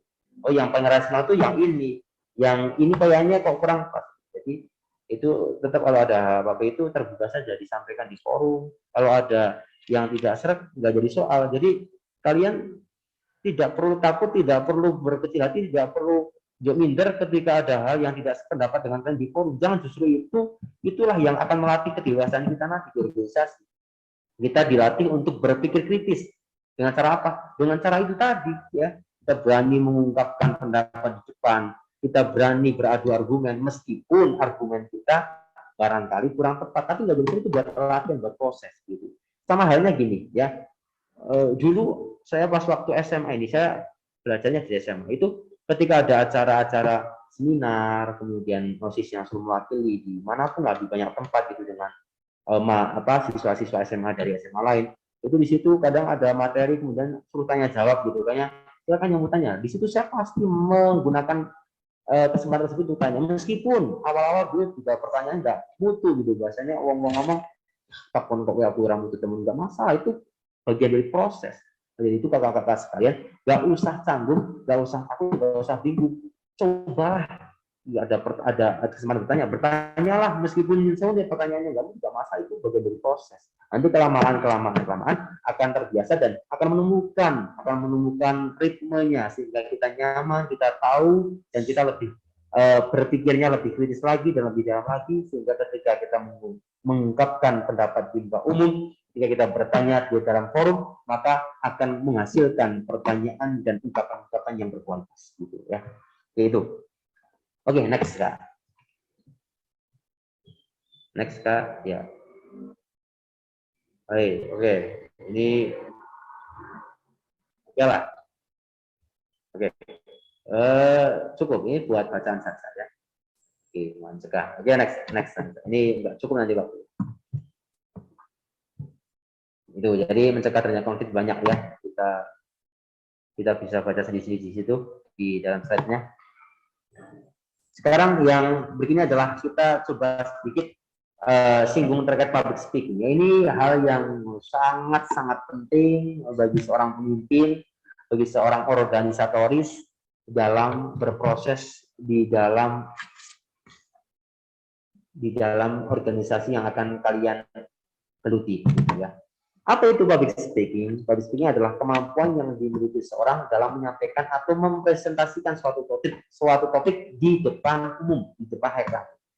Seorang yang mampu mengantarkan informasi secara jelas di hadapan audiens dengan menguasai dan menerapkan teknik berbicara yang tepat. Ingat, Nanda sekalian, bahwa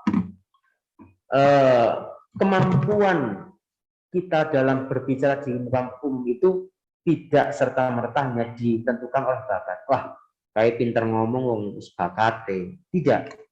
Tapi siapapun bisa. Dengan cara apa? Dengan cara berlatih dan berlatih. Nah, disinilah kesempatan kakak-kakak sekalian untuk berlatih. Ikut organisasi, ya jangan cuma ikut-ikutan doang. Jadi ikut organisasi itu jangan nanggung. Kalau sudah terjun, ya manfaatkan betul-betul. Apa yang ada di dalam organisasi tersebut harus kita dapatkan juga ilmunya. Mau segala mereka percuma, uang waktu tenaga pikiran mending kuliah wae, ngejar IPK dan iso papat kemana daripada milih organisasi mulai menurut tekane rampung ngomongin ngarep itu kan gitu. Itu jangan sampai. Makanya sekali lagi manfaatkan, tularkan, silahkan berdiskusi, silahkan menyampaikan argumen, berlatihlah untuk berbicara di depan umum. Itu penting dan betul-betul saya rasakan manfaatnya ketika sudah di kehidupan nyata, ketika bermasyarakat. Ya, karena mahasiswa itu, apalagi saya di desa gitu kan, itu masyarakat itu melihat wah mahasiswa kayak pinter apa wae gitu kan ya, kok MC siap gitu kan ya, kon apa jenenge ngomong ngarep sambutan atau apa ya siap gitu. Itu hal yang lumrah yang terjadi di masyarakat kita. Makanya kita nggak boleh gagap lagi kalau ada hal semacam itu, kita siap gitu, karena itu juga kesempatan dan kesempatan tersebut dapat kita peroleh dengan melalui proses di organisasi mumpung kalian masih menjadi mahasiswa di situ gitu ya. Oke, itu next Kak. Nah, oke, next. Jadi nah ini seberapa besar bakat Anda untuk bisa bicara. Anda anggapan bahwa seorang dalam berretorika itu hanya karena dia memiliki bakat? Tidak ya, karena faktor penentu itu bukan bakat tapi justru latihan. Next Kak, ini ada disebutkan saja karena ada banyak slide-nya ini. Oke, next Kak. Ini yang tadi Kak sampaikan. Jadi pembentuk speaker atau pembicara yang baik itu faktornya banyak. Ada yang bakat, yang dari lingkungan, yang terakhirnya latihan. Kalau lahir bakat, oke, itu problem, itu memang keahlian dia.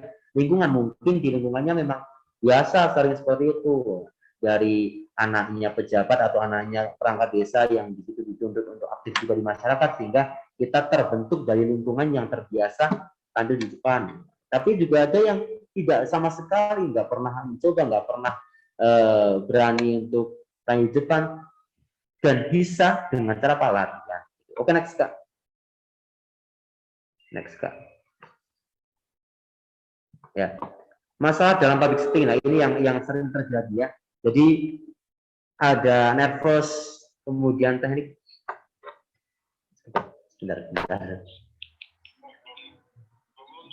Sebentar, belum kundur. Tak ngerampung ini sebentar ya. Sebentar lagi. Lagi di sekolahan, sebentar mulai. Langsung tak ke MBC. Ya. Oke, jadi masalah dalam public speaking itu ada nervous, kecemasan, teknik public speaking, macam materi. Kadang kalau kita sudah cemas, kita misalkan sambutan nih atau pidato gitu kayaknya di depan umum. Ketika kita sudah nervous, sudah cemas, maka kadang yang terjadi apa? Blank, harus pelan, harus kita ngomong apa, harus tambah orang benar-benar di situ ya. Itu hal yang dulu saya alami ketika pertama kali bicara di depan umum, ketika OSIS di SMP disuruh sambutan pas upacara itu sama, yes, nervous, grepotan nggak genah-genah, pandangannya kemana-mana dan sebagainya. Jadi caranya bagaimana, nanti ada cara-cara untuk menanggulangi kecemasan. Teknik public speaking, jadi kita dalam berbicara pun ada tekniknya. Kita matanya itu sebisa mungkin tatap kepada audiens, jangan kita hadap ke bawah saja atau hadapan saja, tapi kita komunikatif, kanan kiri dilihat gitu.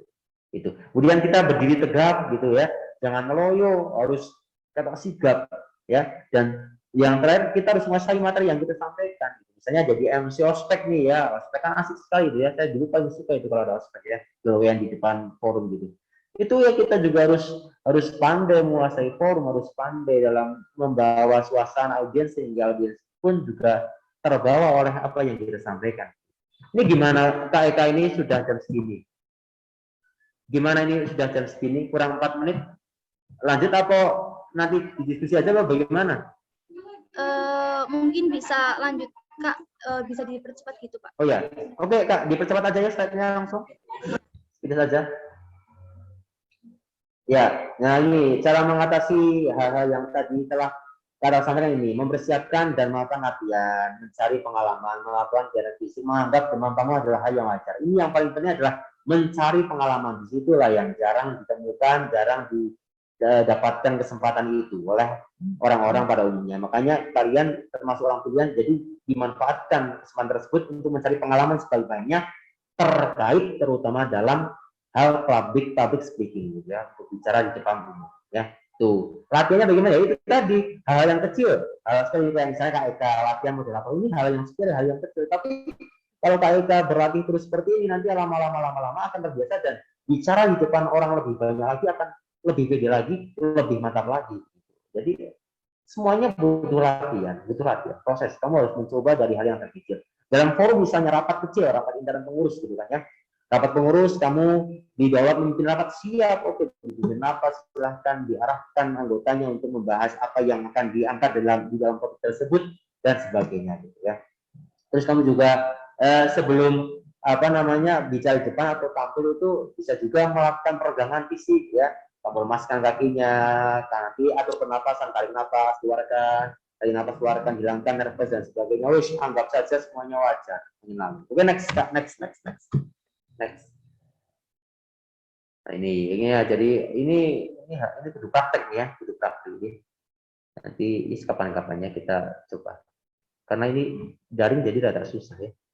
Oke, selamat pagi, selamat sejahtera buat semuanya. Senang sekali pada kesempatan kali ini kita dapat bersama-sama berkumpul. Nah, contohnya seperti itu misalnya. Dalam variasi bersuara ya. Hadirin yang berbahagia, marilah kita dengarkan bersama sambutan dari kontak mata, dilihat matanya, bahasa tubuh dan sebagainya. Next. Waktu habis nanti. Oke, next. Nah, ini ya, variasi suara, volume, kerasan suara, jangan bisa datar ya. Ojo lempeng ya. Jadi nanti kita ngantuk kabeh, enggak menarik. Harus menggepu-gepu, ada yang juga harus landai gitu. Menyesuaikan materi yang kita sampaikan ya itu. Oke, next. Kapan-kapan kita praktek. Oke, kecepatan bicara artikulasi lah. Nah, saya itu kan memang tipe orang yang bicaranya cepat gitu ya. Cepat. Nek pelan sih pelan bisa juga.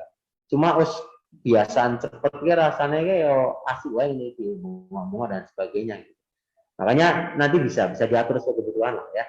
Jadi kalau semangat kadang kita menggabung bicaranya lebih cepat gitu.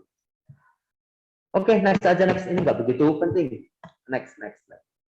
Nah, ini ya. Jadi kita ketika berbicara itu jangan hanya pakem gitu, tapi kita sambil enjoy. Nah, ini satu hal teknik lagi. Kamu bicara di depan itu untuk menghilangkan nervous bisa juga dengan senyum. Senyum. Oh, merut tambah kebrobos orang benar. Kamu bicara di depan salah, jangan langsung down. Kamu senyum aja santai gitu ya.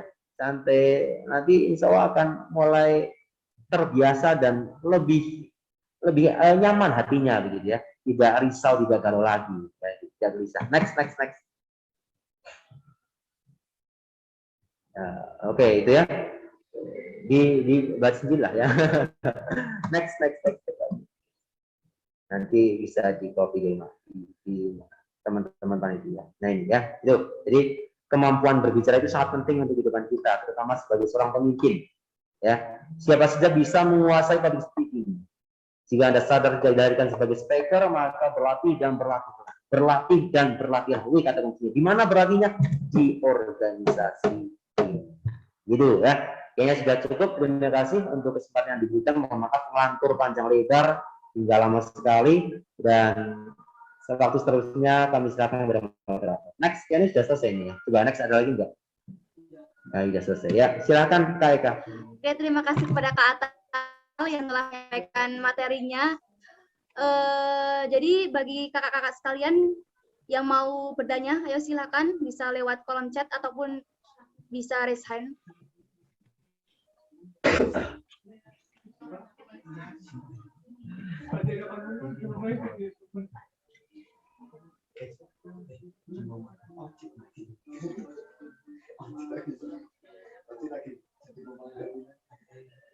Ayo, ada lagi kakak-kakak semuanya.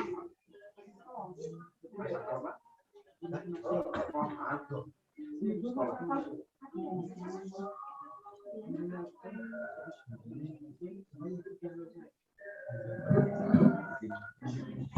enggak?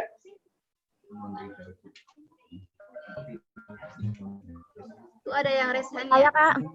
Kak Elsa Sophia ya. Ya. Assalamualaikum warahmatullahi wabarakatuh.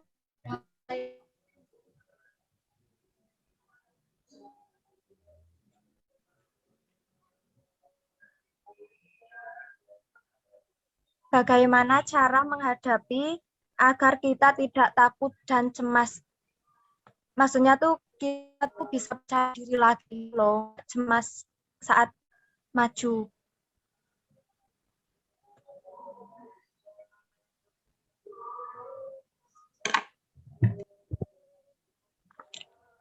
Sudah? Ya. Langsung tak jawab aja Kak Eka atau gimana? Ya, oke.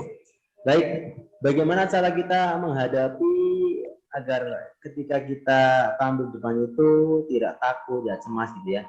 Nah, itu yang tadi Kak Atal sampaikan juga di dalam slide-nya gitu ya. Bahwa oke, baik.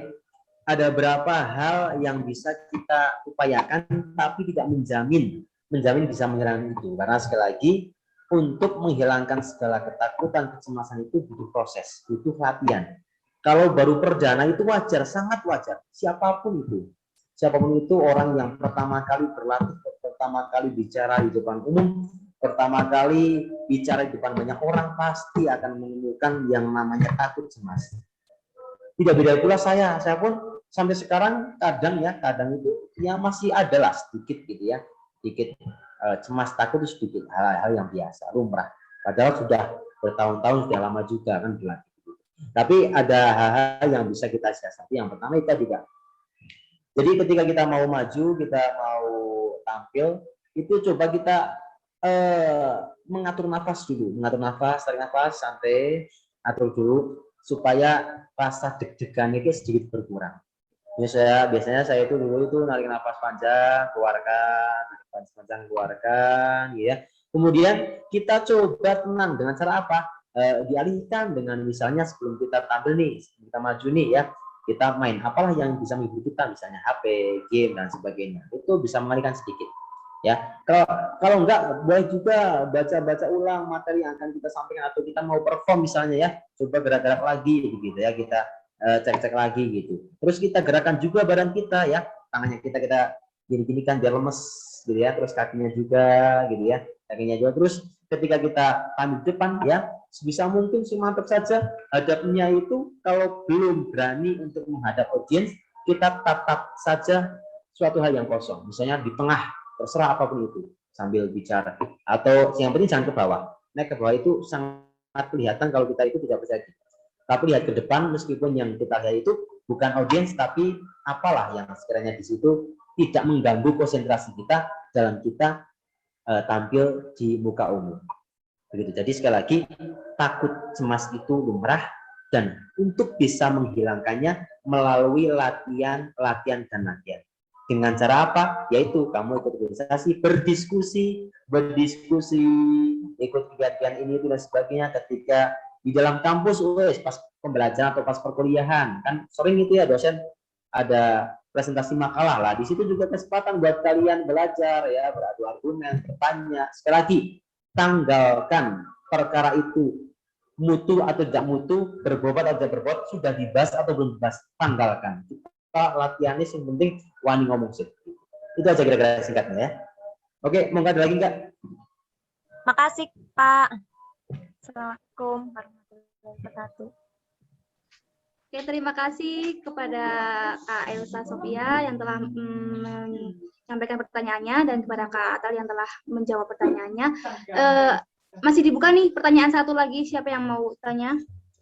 Oke, ini ada pertanyaan di chat ya. Dari Kak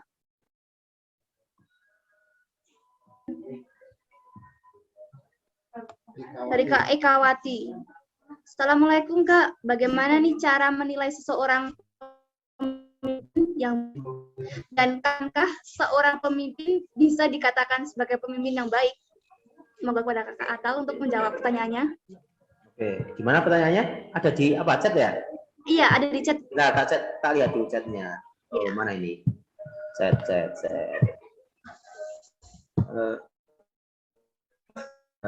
Gimana cara menilai seorang pemimpin yang baik? Oke. Oke, sikap kita. Yang mana? Yang atas ya? Iya, yang atas. Bagaimana cara menilai seorang pemimpin yang baik dan apakah seorang pemimpin bisa dikatakan sebagai pemimpin yang baik? Oke, baik. Lah, baik di sini itu tidak saya tekankan di dalam sikap sifat bukannya, meskipun baik itu cenderung kepada sikap kita. Oh, anaknya baik, sopan dan sebagainya. Bukan. Baik itu hanya proporsional, ideal, ya, ideal. Seorang pemimpin yang betul-betul dijambakan dan dijamankan dengan perilaku, dengan pola pikir, dengan eksekusi yang ideal dan proporsional. Bagaimana itu bisa dikatakan baik atau proporsional tersebut? Ya dengan cara itu tadi.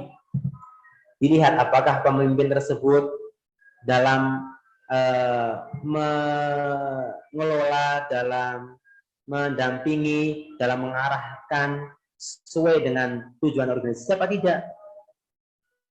Terus kedekatan antara individu anggota kepada pemimpin seperti apa itu juga bisa menjadikan indikator pemimpin tersebut dinilai baik atau tidak. Banyak sekali aspeknya yang tadi sudah saya jelaskan lah ya. Jadi inti daripada inti, ada banyak faktor, ada banyak hal pemimpin itu bisa dikatakan baik. Tegas, ya, tegas dengan keras itu berbeda. Dan ketika pemimpin dapat tegas, itu juga salah satu pemimpin yang baik. Nah, pemimpin landai, wah nggak ada ketegasan, itu juga perlu dipertanyakan. Jadi pemimpin juga ada kalanya tegas, ada kalanya santai.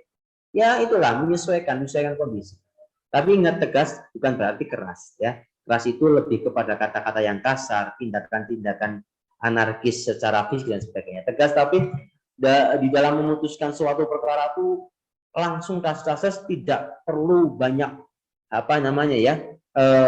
kebimbangan dan dilemparkan kepada anggota-anggota sana sini tanpa menghasilkan keputusan yang segera begitu. Itu juga salah satu indikator. Jadi banyak sekali Kak ya untuk menilai seorang pemimpin itu dikatakan baik. Tadi sudah tak jelaskan di dalam paparan secara lebar gitu ya.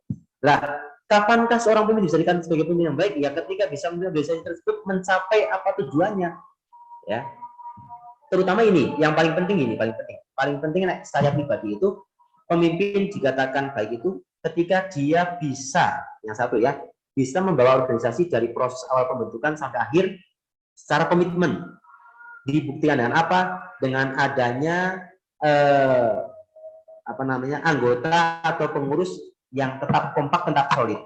Itu satu. Yang kedua, outputnya setelah mereka beralih atau demisioner ya, pergantian pengurus, kemudian bisa menciptakan pengurus yang juga tidak kalah berkualitas. Itu ukurnya sederhana sebenarnya. Coba dilihat prosesnya. Kalau pemimpin tersebut tidak dicintai oleh anggotanya, itu salah satu indikator bahwa pemimpin itu tidak baik. Agar dicintai anggotanya bagaimana? Yaitu kita harus memanusiakan manusia yang oke, nggak usah terlalu jaga jarak dengan kita ketua sama anggota itu jain dan sebagainya, tidak perlu ya. Jadi menjaga kestabilan organisasi, menjaga kekompakan, menjaga kesulitan hingga akhir kepengurusan dan menciptakan pengurus baru yang tidak kalah berkualitas dengan kita. Caranya apa tadi? Yaitu tadi kaderisasi secara masif antara person by person. Itu kira-kira ya Kak. Mohon maaf kalau tidak memuaskan. Ya, ada lagi nggak? Oke, terima kasih Kak. Ini ada satu lagi nih ya, yang terakhir. Ini Assalamualaikum, bagaimana sikap kita sebagai pemimpin apabila ada kendala dan padahal sudah waktu pelaksanaan dan dari kepanitiaan tidak ada plan cadangan. Apa harus diundur acaranya atau bagaimana? Oke, baik. Terima kasih ya. Begini, kalau itu hal teknis ya. Ketika kita mengagendakan suatu agenda, ya, agenda yang itu melibatkan banyak orang dan sudah dipersiapkan dengan sedemikian matang, dengan adanya konsumsi, dengan adanya penataan tempat dan sebagainya, maka apapun yang terjadi tetap laksanakan. Beda cerita kalau misalnya rapat, oke, kita rapat nih jam 1, kok tapi hujan besar ini, wah gimana ya? Nah itu bisa fleksibel. Oke, kita sekarang kan sudah enak ada WA ya, ada grup juga ya. Oke, ini karena hujan, kayaknya juga teman-teman yang lain belum pada siap berangkat, kayaknya juga lama hujannya, boleh kita tunda aja, kapannya besok atau nanti sore dan sebagainya, itu bisa fleksibel. Jadi kita melihat perspektif kegiatan tersebut seperti apa kegiatan yang memang kegiatan besar melibatkan persiapan-persiapan yang juga tidak sedikit ya, sudah mengeluarkan juga banyak-banyak tenaga, barang dan sebagainya, maka hal yang hanya itu fleksibel dan hanya kekeluargaan atau hanya intern pengurus itu bisa dikondisikan. Tapi sekali lagi kita sebagai pemimpin itu oke, tegas, baik, oke, sekarang kita rapat, yang terjadi harus rapat tetap jalan juga, bagus juga. Tapi ketika kita melihat sisi lain secara kemanusiaannya, ya dulu teman-teman kita tuh melihat jauh loh, di pondok loh, oh ini hujannya kayak gini, kasihan nanti kalau tetap berangkat terus nanti malah masuk angin, kita yang harus begini. Nah, jadi ada dua sisi hal di sini yang bisa dilihat. Oke, bisa kita tetap lanjutkan, oke lanjutkan saja, apapun yang terjadi, garpong loro kamu itu tetap lanjutkan saja, nanti yang lain dikabarkan di grup bisa dengan humanis, kita fleksibel saja terus diundur, tapi nanti tetap mengabari teman-teman via WA dan sebagainya. Begitu kira-kira ya Kak. Ini sudah terlalu melonjak waktunya. Oke, Kak. Oke, terima kasih kepada kakak-kakak semuanya yang telah bertanya dengan pertanyaan yang sangat luar biasa, juga jawaban yang lumayan memuaskan. Jadi dapat kita simpulkan materi pada kali ini, yaitu ada 3 poin terpenting kita, yaitu cara bagaimana kita harus menjadi seorang pemimpin, yang kedua tentang manajemen konflik, dan yang ketiga public speaking. Jadi segala sesuatu itu akan sukses jika kita selalu rajin berlatih, terbentur, akhirnya terbentuk. Seperti itu. Mungkin dari Kak Atal ada pesan atau motivasi untuk kakak-kakak lainnya gitu. Ya, sepertinya cukup lah ya, sudah panjang lebar, juga saya ada acara. Satu aja hal yang ingin saya sampaikan, ingat kakak-kakak sekalian, kadang orang memandang pramuka itu di luar itu, pramuka itu begini-begini sebagainya ya, ingat ya. Nih, jika orang-orang melihat pramuka sebagainya saja, maka orang akan lebih mudah untuk menghina. Tapi jika orang-orang dapat melihat pramuka secara keseluruhannya, maka orang akan lebih mudah untuk mencintainya. Jika ada yang tanya, pramuka bisa apa? Jawab saja, pramuka bisa melakukan hal yang tak biasa. Itu aja, terima kasih. Sukses selalu buat Rasa Jogja Musik dan buat kakak OPK, semangat berproses dan tetap maju terus, pantang mundur untuk kemajuan kalian sendiri dan juga organisasi. Terima kasih. Assalamualaikum warahmatullahi wabarakatuh. Waalaikumsalam warahmatullahi wabarakatuh. Tepuk tangan untuk materi kita yang luar biasa kali ini. Oke, kepada kakak-kakak sekalian bisa on kamera gitu ya.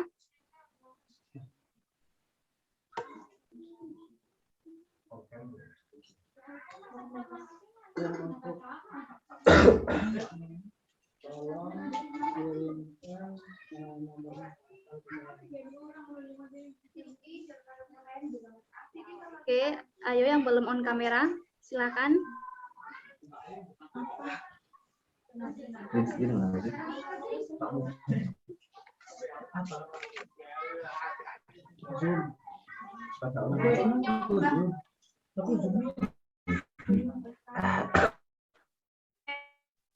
Oke, ayo yang lainnya juga.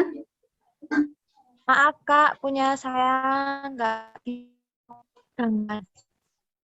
Oke, yang lainnya.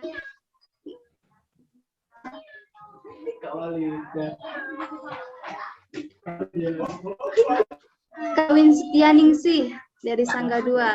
Ayo Kak.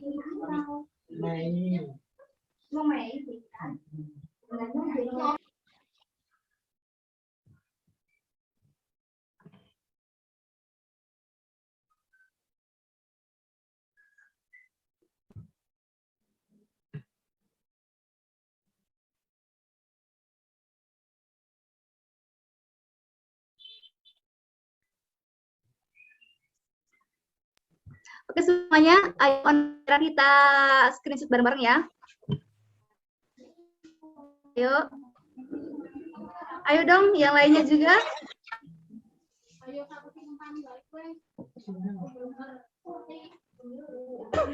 Oke.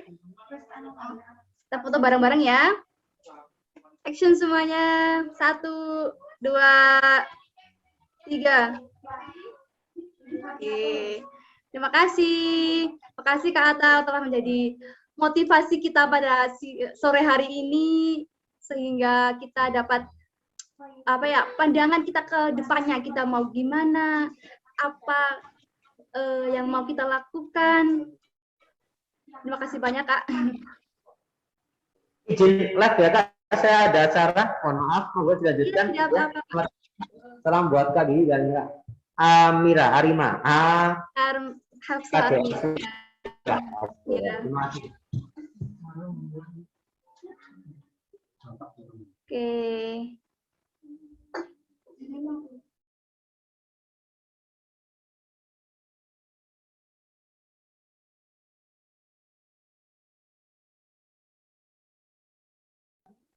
Oke, kakak semuanya, terima kasih yang telah setia dengan kami dari awal hingga akhir ini. Acara selanjutnya itu nanti ada forum Sangga Diskusi, jadi kakak-kakak sekalian masih stay dulu ya. Saya selaku moderator mengucapkan maaf bila ada beberapa kesalahan saya dalam berkata. Dan jangan bosan dengan saya ya Kak, nanti kita ketemu di lain waktu, besok hari Senin ya. Hari Senin kita lakuin offline gitu ya. Jadi sebelum saya akhiri, yuk kita jargon lagi yuk. Masih inget kan jargonnya?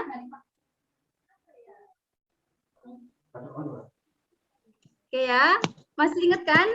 Atau ada yang mau mencontohkan satu nih, siapa yang berani? Diulangi Ayo. sekali lagi, Kak. Oke, atau saya ulangi, terus ada yang mau mimpin gitu nggak? Kita langsung lakuin nih materi yang tadi, public speaking nih. Ayo siapa yang berani nih? Oke ya, saya ulangi lagi. Jadi kalau kakak bilang OPK 2021, kalian jawab tunas transformatif bersinergi. Agak. Oke ya, udah inget ya. Oke, siapa yang berani nih? Ayo. Diulangi, Kak. Ayo. Oke, ulangi lagi. Satu kali lagi ya, ini yang terakhir. Jadi, kalau kakak bilang, OPK 2021, tunas transformatif bersinergi. Dengan gaya seperti itu. Harus seperti itu ya. Atau mungkin ada yang berani nih. Ayo unjukkan suara kalian semuanya pakai on mic nggak apa-apa. Ini beneran nggak ada yang mau mimpin gitu? Nggak ada yang berani? Ayo. Aku, Kak. Oke, silahkan.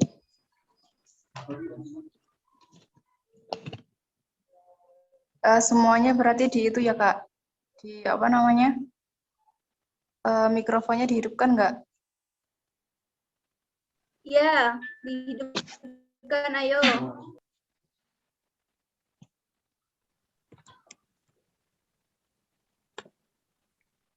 Oke, mulai ya. 1, 2, 3.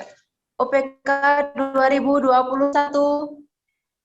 Tunas Tunas. bersinergi. Oke, tepuk tangan untuk kita semua. Terima kasih.